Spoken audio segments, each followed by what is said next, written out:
मैं हूं अंकित अवस्थी। हमारे देश में फिलहाल सुर्खियों में है यूजीसी।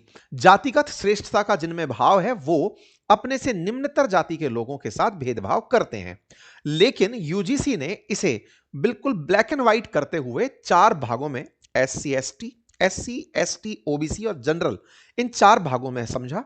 और इसने जो रूल ड्राफ्ट तैयार किए उनमें यह तय किया कि जनरल और ओबीसी वर्सेस एससी और एसटी। लेकिन ओबीसी के लोगों ने कहा कि हमारे साथ भी जातिगत भेदभाव होता है, और ऐसी स्थिति में अगर हमारे साथ जातिगत भेदभाव होता है तो हमें भी रूल्स में इनके साथ रखा जाए, अर्थात SC ST OBC versus general. यानी कि जनरल कास्ट के द्वारा इन तीन जातियों के साथ भेदभाव होता है। यूनिवर्सिटी में अगर इस तरह के भेदभाव होते हैं तो यूजीसी एक रूल लेकर आती है कि सवर्ण जाति के छात्रों के द्वारा अगर इन तीन लोगों के साथ या इन तीन जाति के सदस्यों के साथ किसी भी प्रकार का जातिगत भेदभाव होता है तो उनके खिलाफ शिकायत कराई जा सकती है। ये वो रूल थे। फरवरी 27 को सुप्रीम कोर्ट को सूचित किए गए। अप्रैल 25 के अंदर सुप्रीम कोर्ट ने इसकी परमिशन दी कि हां ठीक है, कर दो अगर आप बनाकर ले ही आए हो। और जनवरी 14 को यूजीसी ने इसका बम फोड़ दिया कि लो साहब हम लेकर आ गए। अब हायर एजुकेशनल इंस्टीट्यूशंस में अगर कहीं भी यह पाया जाता है कि वो जाति के आधार पर कोई डिस्क्रिमिनेशन हो रहा है तो उसे उस डिस्क्रिमिनेशन के आधार पर पनिश किया जा सकेगा। इस डिस्क्रिमिनेशन को रोकने का विधान बनाया गया कि कॉलेजेस में कैसी कैसी बॉडीज बनेंगी, क्या तरीका होगा, ऑम्बुड्समैन क्या होगा, शिकायतें कब होंगी, कहां होंगी, ये सारी व्यवस्थाएं कर दी गई। इसके संस्थागत रूप में ही सबसे पहली दिक्कत निकल कर आई। सबसे बड़ी दिक्कत इस बात पर कि सवर्ण ही जातिगत आधार पर विभेद कर रहा है, यह कैसे सिद्ध किया जा सकता है।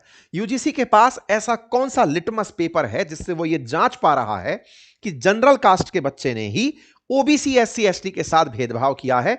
यह कैसे सिक्योर नहीं कर पाओगे कि ओबीसी भी जनरल के एससी एसटी के साथ भेदभाव कर सकता है। रिवर्स इसका भी है कि क्या यह सुनिश्चित कर पाओगे कि जो ब्राह्मण्स हैं या सवर्ण हैं, जो सवर्ण जाति के अंदर वैश्य भी हैं, ब्राह्मण भी हैं, राजपूत भी हैं, कायस्थ भी हैं, इन लोगों के साथ जैन भी हैं, इन लोगों के साथ कोई डिस्क्रिमिनेशन या इनके साथ कोई ऐसी टीका टिप्पणी या इनके साथ कोई विभेद या इनको जैसे कश्मीर में पंडितों को निशाना बनाया गया ऐसे करके निशाना नहीं बनाया जा रहा है। इसका यूजीसी के पास क्या अपडेट है? क्योंकि जेएनयू की दीवारों पर हाल ही में एक सुर्खी काफी चर्चा में रही थी जहां ब्राह्मणों के खिलाफ बयान लिखे गए थे। बीएचयू की दीवारों पर भी कुछ ऐसी ही तस्वीरें देखी गई थी। तो ऐसी स्थिति में यूजीसी ने इन रूल्स को बनाते समय, और ये कानून नहीं है, एक संस्था के द्वारा बनाए गए रूल हैं, सुप्रीम कोर्ट के आदेश की पालना में, और उन रूल्स को अप्लाई करा दिया गया है। और ऐसे में यहीं से विवाद होना शुरू होता है। देश के अंदर पूरी तरह से एक बहस छिड़ जाती है कि पहले समानता के नाम पर कॉलेजेस के अंदर, एडमिशन के अंदर, मेरिट्स के अंदर, नौकरियों के अंदर समानता के नाम पर आरक्षण दिया गया। आरक्षण के बाद में अब उनके साथ में अगर कोई भेदभाव कर रहा है तो इस भेदभाव से विरोध नहीं है, भेदभाव नहीं होना चाहिए, यह हर व्यक्ति चाहता है। लेकिन भेदभाव की दुर्भावना के विरुद्ध अगर किसी को केवल टारगेट किया गया, क्योंकि अब जनरल कास्ट माइनॉरिटी रहेगी, और अगर ऐसे में अगर उसको टारगेट करके उनके खिलाफ इसका इस्तेमाल किया गया तो उससे बचने का उपबंध क्या है? सवाल यह नहीं कि एंटी डिस्क्रिमिनेशन हो रहा है सवर्ण, सवाल यह है कि यह रूल ऐसी स्थिति में कि जब इन कानूनों का उपयोग सवर्ण के विरोध में किया गया या सवर्ण के खिलाफ उसे फंसाने के लिए, एक फैकल्टी, एक लेक्चरर जिससे आपको नहीं समझ में आ रहा, उसने आपके खिलाफ कोई एक्शन लिया कॉलेज में, आप उसके खिलाफ यह कानून लागू करवा देते हैं। कोई छात्र जो बहुत अच्छा एकेडमिक्स में कुछ कर रहा है, उसके खिलाफ आप इस तरह की डिग्री, इस तरह का बयान दे देते हैं कि साहब ये सवर्ण जाति से है और इसने फला फला छात्र के साथ इस तरह का दुर्व्यवहार किया। यूजीसी के रूल में सवर्ण जाति के जो छात्र पढ़ रहे हैं या शिक्षक जो काम कर रहे हैं, कर्मचारी जो काम कर रहे हैं, उनके खिलाफ अगर इस रूल का उपयोग हुआ तो उस रूल से बचाव के लिए क्या दिया गया है? सबसे बड़ी बात यहीं से बहस के रूप में छिड़ी शुरू होती है, क्योंकि इसमें कहा गया है कि अनुसूचित जाति जनजाति के साथ साथ ओबीसी जातिगत भेदभाव की परिभाषा में शामिल हो गए हैं, अर्थात बराबरी के अवसर में शामिल करते करते अब यहां पर समानता का अवसर लाने के लिए डिस्क्रिमिनेशन में रिवर्स ट्रीटमेंट हो जाएगा। समानता के नाम पर डिस्क्रिमिनेशन केवल यही कर रही है, समानता के नाम पर डिस्क्रिमिनेशन केवल जनरल कास्ट करती है। यह सिद्धांत था स्थापित करने की जो परिपाटी यूजीसी ने बनाई, और उसके विरोध में कैंपस में स्ट्रक्चर के नाम पर equal opportunity centre, equity committee, equity squad, equity ambassador, equity helpline जैसी व्यवस्थाएं बनाई गई। छात्रों को कहा गया कि वो ऑनलाइन तरीके से भी इस पर शिकायत कर सकते हैं। बकायदा इसको डिफाइन किया गया, इंप्लिसिट, इनडायरेक्ट इंपैक्ट, सब तरह की इसके अंदर स्ट्रक्चरल चीजें कही गई। कहा गया कि कोई व्यक्ति इसमें आसानी से कंप्लेंट कर पाएगा। इसके बाद कमेटी 24 घंटे के अंदर मिलेगी, 15 दिन के अंदर रिपोर्ट देगी, 7 दिन के अंदर एक्शन हो जाएगा, और अगर कोई एक्शन नहीं होता तो सीधा ऑम्बुड्समैन के पास जाकर शिकायतों का निपटान किया जाएगा। और अगर ये नॉन कंप्लायंस कर देती हैं यूनिवर्सिटीज, तो उन्हें यूजीसी की स्कीम से, डिग्री प्रोग्राम से, ऑनलाइन कोर्सेज से, और इवन यूजीसी के रिकॉग्निशन से बाहर कर दिया जाएगा। यानी कि अगर कोई कॉलेज और यूनिवर्सिटी ये मानने से इनकार कर दे तो उन्हें इससे पूरी तरह बाहर कर दिया जाएगा। बवाल सारा यहीं पर है कि यहां समानता लाने के नाम पर पहले ही हमारे देश में इतने सारे संवैधानिक उपबंध हैं, कॉलेज में एडमिशन, नौकरी, और इनके साथ साथ अब समानता के नाम पर आप ओबीसी, एससी, एसटी साथ में अगर पढ़ रहे हैं, और उस समय पर डिस्क्रिमिनेशन की अगर कोई झूठी शिकायत भी हो जाती है कि इसने जातिगत टिप्पणी की है, तो फिर आप उसका क्या बचाव देंगे? इन सारी बातों का गहन विश्लेषण करेंगे, सारे तथ्य आपके सामने लेकर आएंगे। लेकिन उससे पहले एक सबसे जरूरी बात, और वो ये कि एक छोटा सा कार्य जो हम अक्सर आपसे रिक्वेस्ट करते हैं, वो है चैनल को सब्सक्राइब करने का। मेरे प्यारे साथियों, जहां आप मुझे सुन रहे हैं उसके नीचे एक सब्सक्राइब का बटन दिया हुआ है, जिसे दबाने में कोई खर्च नहीं आता, आपका समय लगता है 2 सेकंड का, लेकिन आपकी ये 2 सेकंड की कीमत हमारे लिए हौसला बनती है। अगर आप इस छोटे से काम को करते हुए आगे बढ़े तो ये हमारे लिए बहुत ही सकारात्मक रहेगा, हमारे हौसले को बढ़ाएगा, हम आप तक और अच्छा काम लेकर पहुंचेंगे ये और सुनिश्चित करेगा। आइए आगे बढ़ते हैं। इसी के खिलाफ देश के अंदर, राजस्थान के अंदर 4 जातियों की तरफ से ब्राह्मण महासभा, कायस्थ महासभा, वैश्य संगठन और करणी सेना ने मिलकर समाज सर्व सवर्ण समाज समन्वय समिति S4 का गठन किया है, और सरकार को अपनी तरफ से यह बात लिखकर दी है कि शिकायतकर्ता इक्विटी कमेटी की रिपोर्ट से अगर संतुष्ट नहीं होता तो वह कॉलेज के अंदर ऑम्बुड्समैन के पास जाकर अपील कर सकता है। अगर यह घटना टारगेटेड होने लगी, और इस टारगेटेड घटना में इस तरह के उदाहरण कि ब्राह्मणों तुम्हारी कब्र खुदेगी, इस तरह के उदाहरण दिखने लगे, या फिर सवर्ण समाज के खिलाफ बयान दिखने लगे, तो क्या करेंगे? जो कश्मीरी पंडितों के खिलाफ कश्मीर में हुआ, जेएनयू की दीवारों पर, बीएचयू की दीवारों पर जो लिखा दिखा, अगर ऐसी घटनाएं रिपीटेटिव होंगी तो फिर इसका क्या करोगे? बचाव क्या है? इसके चलते सवर्ण समाज, अच्छा, सवर्ण समाज के साथ एक मुसीबत क्या है? यह हमेशा से, क्योंकि व्यापारी समूह रहा है, पढ़ा लिखा समूह रहा है, तो इनकी एक बायस हमेशा से रही बीजेपी के साथ। शुरुआत में बीजेपी के बारे में एक टैगलाइन हुआ करती थी कि ये सवर्ण की पार्टी है, सवर्ण समाज की पार्टी है। लेकिन बीजेपी आजकल, क्योंकि सवर्ण समाज तो ज्यादा स्मार्ट हो गया, नौकरी पा गया, धंधे में घुस गया, बढ़िया से उसको लग गया कि हाँ भाई विदेश भी जा सकते हैं, तमाम अपॉर्चुनिटीज पढ़ लिख करके निकल गया, तो सवर्ण समाज वोट बैंक नहीं बचा।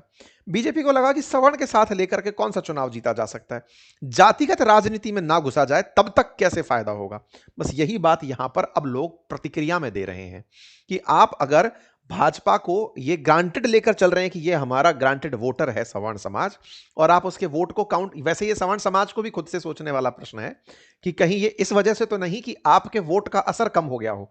140 करोड़ में से 43 करोड़ के आसपास हमारे देश के अंदर 1/3 आबादी लगभग सवर्ण समाज की है, लेकिन अगर उसके बावजूद भी इस तरह की घटनाएं केंद्र सरकार आसानी से कर पा रही है, 10 दिन बीत जाने के बाद भी कोई प्रतिक्रिया नहीं है, सरकार केवल इस बात को करके परीक्षण कर रही है, गेज गार के डाल डाल के देख रही है किसी को दुख रहा है कि नहीं दुख रहा है, तो एक बड़ा सवाल होता है। ऐसे में सरकार को आवश्यकता है कि यह तरीका, जिसके माध्यम से पहले भी एक मामला हुआ था, आपको शायद याद हो, एट्रोसिटी एक्ट पर सुप्रीम कोर्ट की गाइडलाइंस थी केंद्र सरकार को कि बहुत से झूठे मुकदमों में एससी एसटी वाद के अंदर लोगों को फंसाया जाता है। इस पर सुप्रीम कोर्ट ने कहा था कि कुछ ऐसा उपबंध करिए कि शिकायत की वेरिफिकेशन हो, उसके बाद में ही गिरफ्तारी हो। लेकिन उस मामले में SC ST समाज जो है वो सड़कों पर उतर आया।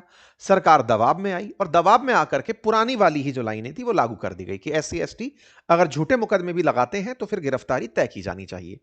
अर्थात दबाव की राजनीति अगर प्रेशर ग्रुप बनकर जातीय समूह करने लगे तो ये देश ये भूल जाए कि ये तरक्की की राह के लिए आगे सोच रहा है कि अमेरिका ने हमारे साथ क्या कर दिया, चाइना हमारी जमीन दबाकर बैठ गया, पाकिस्तान ने हमारे इतने राफेल गिरा दिए। ये जो खबरें हैं ये खबरें केवल फिर खबरें ही रह जाएंगी, क्योंकि देश में अगर जाति के आधार पर ही लड़ने की व्यवस्था शुरू हो गई और कॉलेज के स्तर पर जहां पे लोग एक साथ रहना सीखते हैं, अगर आप उन्हें एक दूसरे के खिलाफ इस तरह का बीज डालकर पहले से भेजेंगे कि सुनो अगर ये लड़का टॉपर है और ये सवर्ण जाति से आता है, सुनो इसको 2 मिनट में गिरा सकते हैं। बोले तरीका क्या है? बोले जाओ बस शिकायत कर दो, वो इक्विटी कमेटी घूम रही है, वो 4 लड़के घूम रहे हैं, उनको बता दो कि साहब ऐसा ऐसा हुआ है, वो कर देंगे। और राज्य के आपको पता है यूनिवर्सिटीज के अंदर भी आजकल इलेक्शंस होते हैं और ऐसे में इलेक्शन के अंदर गुटबाजी होना शुरू हो जाएगी और ऐसे में फिर टारगेट करके लोगों के खिलाफ इसकी दुरुपयोग किया जाएगा। इसी के चलते समाज के कई सदस्यों के द्वारा इसका विरोध किया गया करणी सेना के द्वारा। फिर सरकार की तरफ से निशिकांत दुबे जी हालांकि सरकारी पक्ष तो नहीं रख रहे थे, अपना पक्ष रखते हुए आए कि ये वही सरकार है जिसने 10% ईडब्ल्यूएस का आरक्षण दिया था। तो 10% का आरक्षण गिना करके आज के कृत्य को ठीक ठहराने वाले सरकार के जो नुमाइंदे हैं इनको जनता ने खूब बढ़िया से ट्रोल किया। लोगों ने इनसे खूब सवाल पूछे कि सर कॉन्स्टिट्यूशनल ज्ञान तो मत दीजिए, संविधान में जो लिखा है वो तो उपलब्ध है ना, अभी तक यूजीसी रूल बना करके ये कहां से ले आती है? क्योंकि दुबे साहब कह रहे हैं कि नहीं नहीं चिंता मत करिए, सवर्ण जाति के ऊपर भी ये लागू होगा। लोगों ने उनको रूल दिखाया कि साहब ये SC ST और OBC पर ही लागू हो रहा है, इसमें सवर्ण की कहीं बात नहीं लिखी है। इस तरीके से मिथ्या धारणा फैलाकर आप घटना को ना गुमराह करें।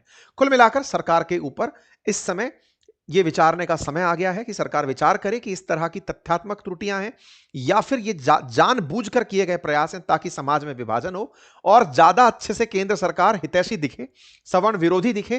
क्योंकि सवर्ण तो अल्टीमेटली वोट बैंक है ही भाजपा का। उन्हें लगे कि देखिए केंद्र सरकार कितनी अच्छी है, वो OBC SC ST के लिए इस तरह के कानून को रखना चाहती है जिससे कि वो समाज ये संतुष्ट रहे कि समानता को लाने के लिए कितनी जबरदस्त तरीके से मेहनतें की जा रही हैं। समाज में कोई भी कानून वाकई में इंटेंशन अगर सही रख करके लाया जाए तो उसका सही लाभ भी होता है। आज आप प्रभावित हैं, कल कोई और प्रभावित होगा। आज मैं प्रभावित हूं, कल तुम प्रभावित होंगे। यह बात ध्यान रखना अत्यंत आवश्यक है। ऐसे में आज समाज को इस आईने से ऊपर उठकर देखना चाहिए कि क्या वाकई में हमें इस विषय के ऊपर संघर्ष की आवश्यकता है या फिर हमें एकजुट होकर के राजनीतिक दलों के द्वारा जाति के आधार पर की जा रही इस लड़ाई से हमें बचने की आवश्यकता है। देश में जाति के आधार पर लड़ाने वाली ताकतें, देश की तरक्की को रोकने वाली ताकतें सदैव सक्रिय रहती हैं। आवश्यकता है कि सरकार भी इस बात को समझे, हमारा समाज संगठित होकर के आज यह विषय केवल और केवल दलित वर्सेस जनरल का नहीं है कि सर्व समाज एक साथ इकट्ठा होकर के इस विषय में सरकार से इस बारे में रिक्वेस्ट करे कि आपको इस पर विचार करने की आवश्यकता है, समाज को तोड़ने की आवश्यकता नहीं है। इस तरह की जो लाइन है ये हमारे देश में आज अगर इस तरह की पैरवी की जाना शुरू हुई कि हां ये सही तरीका है, अगर इस बात को भड़काते हुए समाज के अंदर से कुछ वो लोग बाहर निकल कर आ जाएं जो कहने लगे कि SC ST OBC इस बात पर प्रदर्शन करने लगे कि नहीं हमारे लिए तो ये बहुत अच्छा कानून है, इस तरह से देश के अंदर 2 प्रकार के विभाजन हो जाएंगे। जाति के आधार पर देश को टूटने की आवश्यकता नहीं होनी चाहिए। यह हम सबको समझने की जिम्मेदारी है, फिर चाहे आप किसी भी जाति वर्ग से संबंध रखते हो। उम्मीद है कि आप सभी को यह जानकारी समझ में आई हो।